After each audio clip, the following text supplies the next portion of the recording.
నమస్తే, welcome to Disha TV. Telangana రాష్ట్రంలో naxalism దాదాపు తుడిచిపెట్టుకుపోయింది. దశాబ్దాల కాలం పాటు అడవుల్లో మావోయిస్టుల ఏరివేతే ఏకైక లక్ష్యంగా సాగిన పోలీసుల ఆపరేషన్ ఇప్పుడు దిశను మార్చుకుంటున్నాయి. కాలక్రమంలో నేరాల తీరు మారడం, సైబర్, మాదక ద్రవ్యాల, నార్కోటిక్స్ ముప్పు తీవ్రమవుతున్న నేపథ్యంలో పోలీస్ యంత్రాంగం అందుకు అనుగుణంగా వ్యూహాలను పునర్నిర్మిస్తుంది. ఇందులో భాగంగా ఇన్నాళ్ళు మావోయిస్టుల కదలికలపై నిఘా పెట్టిన స్పెషల్ ఇంటెలిజెన్స్ బ్యూరో, అలాగే అడవుల్లో గెరిల్లా యుద్ధ తంత్రంలో ఆరితేరిన గ్రే హౌండ్స్ కమాండోల సేవలను ఆధునిక నేరాల నియంత్రణ వైపు మళ్లించేందుకు ప్రభుత్వం నిర్ణయించింది.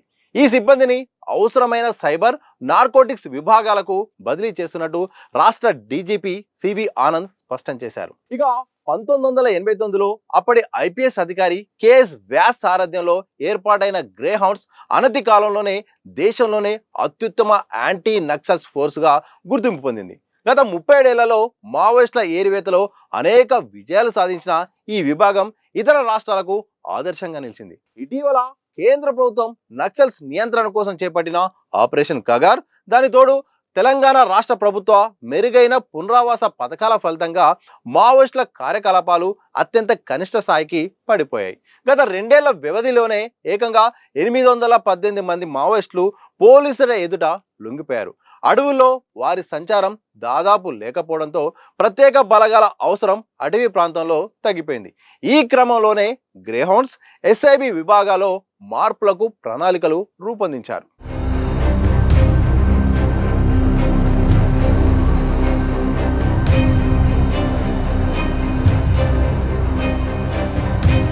మరోవైపు అడవుల్లో నక్సల్స్ ముప్పు తగ్గిన పట్టణాలు, నగరాల్లో సైబర్ నేరాలు, డ్రగ్స్ మాఫియా రూపంలో కొత్త సవాళ్లు పోలీసుల ముందున్నాయి. ప్రస్తుతం గ్రేహౌండ్లో సుమారు 1700 మంది సిబ్బంది ఇతర విభాగాల నుండి డిప్యుటేషన్పై విధుల్లో ఉన్నారు. తాజా వ్యూహం ప్రకారం వీరు సుమారు సగం మందిని తిరిగి వారి మాతృ విభాగాలకు లేదా సొంత జిల్లాలకు బదిలీ చేయాలని నిర్ణయించారు.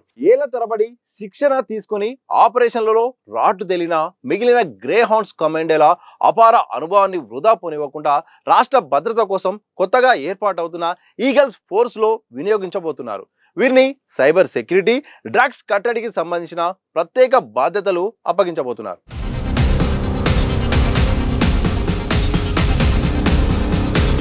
ఇక ఎస్ఐబి పాత్ర కూడా పూర్తిగా మారబోతుంది. ఇప్పటి వరకు అడవుల్లో మావోయిస్టుల కదలికలు, నెట్వర్క్ ను పసిగట్టిన ఎస్ఐబి నిఘా ఇకపై తమ దృష్టిని డిజిటల్ ప్రపంచం వైపు మళ్లించబోతుంది. ఆన్లైన్లో సైబర్ నేరగాల మూలాలను ట్రాక్ చేయడం, డ్రగ్స్ మాఫియా ఆర్థిక లావాదేవీలను ఛేదించడం, ఇతర అంతర్గత భద్రతా అంశాలపై వీరు నిఘా పెట్టబోతున్నారు. క్షేత్రస్థాయిలో అజ్ఞాత వ్యక్తుల నెట్వర్క్లను ఛేదించడంలో ఎస్ఐబికి ఉన్న సుదీర్ఘ అనుభవం అంతర్రాష్ట్ర సైబర్, డ్రగ్స్ ముఠాలను పట్టుకోవడంలో ఎంతగానో ఉపయోగపడుతుందని ఉన్నతాధికారులు భావిస్తున్నారు.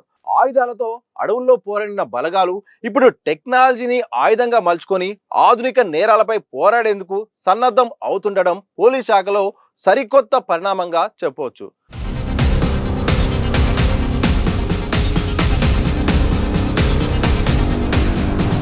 వాస్తవానికి తెలంగాణలో గత కొన్ని సంవత్సరాలుగా ఈ నక్సలైట్ మూవ్మెంట్ కారణంగా కూడా ఇటు గ్రే హౌండ్స్ దళాలు, ఇటు ప్రధానంగా ఎస్ఐబి కూడా మొత్తం కూడా వీటిపై దృష్టి పెట్టాల్సిన పరిస్థితి కూడా వచ్చాయి. ఎందుకంటే ఇటు ఆపరేషన్ కగార్ ప్రారంభమైన దగ్గర నుండి కూడా రాష్ట్ర ప్రభుత్వం కూడా ఇటు కగార్కు సహకారంగా, అలాగే మావోయిస్టులకు పునరావాస పథకంలో భాగంగా చాలా వరకు అయితే మాత్రం ఇక్కడ లొంగుబాటు కూడా జరిగాయి. చాలా వరకు కూడా ఇక్కడ పెద్ద ఎత్తున అంశాన్ని కూడా ప్రాధాన్యత కూడా సంతరించుకుంది. ఎందుకంటే తెలంగాణ కూడా చాలా మంది కీలక నేతలు కూడా తెలంగాణ నుండి మావోయిస్టు పార్టీలో ఉన్నారు. అలాగే ఇక్కడ ఇతర రాష్ట్రాల్లో వాళ్ళు ఉన్న వాళ్ళు కూడా రిక్రూట్ అయ్యి కూడా ఇక్కడ రాష్ట్ర పరిధిలో ఉన్న అడవుల్లో కూడా వాళ్ళు సేవలు కూడా కొనసాగిస్తున్నారు. ఇలాంటి సందర్భంలో గత కొన్ని సంవత్సరాలుగా ఇటు గ్రే హౌండ్స్, అలాగే ఇటు ఎస్ఐబి కూడా మొత్తం కూడా దీనిపైనే వాళ్ళ దృష్టి కూడా పెట్టాల్సిన అవసరం అయితే వచ్చింది. అయితే ఆపరేషన్ కగార్ ప్రారంభమైన తర్వాత దాదాపు మావోయిస్టు పార్టీ ఉనికి అనేది కూడా ప్రభావం తగ్గిపోయింది. దాదాపు వేళ్ల మీద లెక్క పెట్టే స్థాయిలో కూడా ఈరోజు మావోయిస్టులు కూడా ఉన్నారు. ఇక తెలంగాణలో ఇప్పటికే అధికారికంగా పాత డీజీపీ శివధర్ రెడ్డి గారు ప్రకటించిన దాని ప్రకారం అయితే మాత్రం కేవలం 4 మాత్రమే తెలంగాణ నుండి మావోయిస్ట్ పార్టీలో ఉన్నారు అని కూడా చెప్పడంతో దాదాపు ఇక ప్రభావం తగ్గిపోయినట్టుగా కూడా పోలీస్ శాఖ కూడా గుర్తించింది. అయితే కొన్ని వందల మంది, అంటే ఇంతకుముందే మనం మాట్లాడుకున్నట్టు గ్రే హౌండ్స్లో 1700 మంది కూడా ఉన్నారు. కానీ ఇప్పుడు అక్కడ క్షేత్రస్థాయిలో అంతమంది అక్కడ పని చేయాల్సిన అవసరం అయితే కనిపించిన సందర్భంలో వారి సేవలను ఇక మిగతా అంశాలపైన కూడా ఉపయోగిస్తే బాగుంటుంది. ఎందుకంటే ఇటు ఎస్ఐబి అయితేంది, ఇటు గ్రే హౌండ్స్ అయితేంది, చాలా దాంట్లో మాత్రం రాటు తేలిన వారు ఉంటారు, ఆరి తేలిన వాళ్ళు ఉంటారు, చాలా నిఘా వ్యవస్థ పైన కూడా పట్టున్న వాళ్ళు ఉంటారు, చాలా వాళ్ళ మేధస్సును వాళ్ళ సామర్థ్యాలను కూడా ఇతర అంశాలపై ఉపయోగించాలని కూడా తెలంగాణ రాష్ట్ర డీజీపీ సివి ఆనంద్ ఒక నిర్ణయానికి వచ్చినట్టయితే తెలుస్తోంది. ఎందుకంటే ఈ మధ్యకాలంలో దేశానికి అతిపెద్ద ముప్పు ఉగ్రవాదమో తీవ్రవాదమో కాదు, సైబర్ నేరాలు, అలాగే డ్రగ్స్ కలకలము. ఎందుకంటే ఇటు డ్రగ్స్, ఇటు సైబర్ నేరాలు అయితే మాత్రం రెండు కూడా ఇటు ప్రపంచాన్ని ఈరోజు కూడా ఇబ్బంది పెడుతున్నాయి, ప్రపంచ దేశాలు కూడా కలవరపడుతున్నాయి. ఇలాంటి సందర్భంలో ఏ రాష్ట్రం ఆ రాష్ట్రమే కూడా ఎన్ని ప్రయత్నాలు చేసినప్పుడు కూడా ఇటు సైబర్ నేరాలు, ఆన్లైన్లో మోసాలు పెరిగిపోతున్నాయి. రోజు కూడా కొన్ని వేల కంప్లైంట్లు కూడా వస్తున్నాయి. వీటిని అరికట్టడంలో ఇకపై ఎస్ఐబి పాత్రను కూడా ఉపయోగించాలని చూస్తున్నారు. ఇదే సందర్భంలో గ్రే హౌండ్స్ వాళ్ళ సేవలను కూడా ఏదైతే మాదక ద్రవ్యాల సరఫరా విషయంలో, ఈ నెట్వర్క్ను ఛేదించే విషయంలో మాత్రం ఉపయోగిస్తే ఇటు రాష్ట్రాన్ని కూడా డ్రగ్స్ రహిత తెలంగాణగా మార్చాలన్న సీఎం రేవంత్ రెడ్డి యొక్క ఆలోచనకు ఇది పట్టం కట్టినట్టు ఉంటుందని కూడా ఆలోచన చేస్తున్నట్టు తెలుస్తోంది.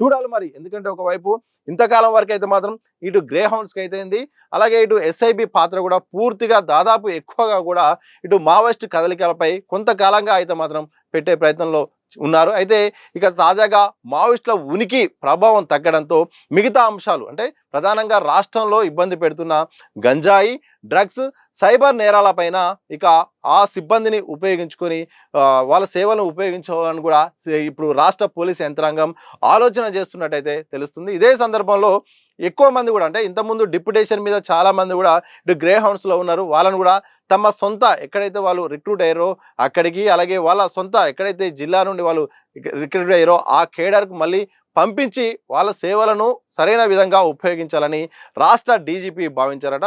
చూడాలి మరి ఎలాంటి ఫలితాలు వస్తాయి. ఒకవైపు ఈగల్ ఫోర్స్ ద్వారా అయితే మాత్రం ఇటు డ్రగ్స్ పైన, ఇటు గంజాయి పైన అయితే మాత్రం ఇటు ఫోకస్ పెట్టింది రాష్ట్ర ప్రభుత్వం. అంతర్రాష్ట్ర ముఠాలు కూడా ఈరోజు అయితే మాత్రం రకరకాల మార్గాల ద్వారా సరఫరా చేస్తుంది.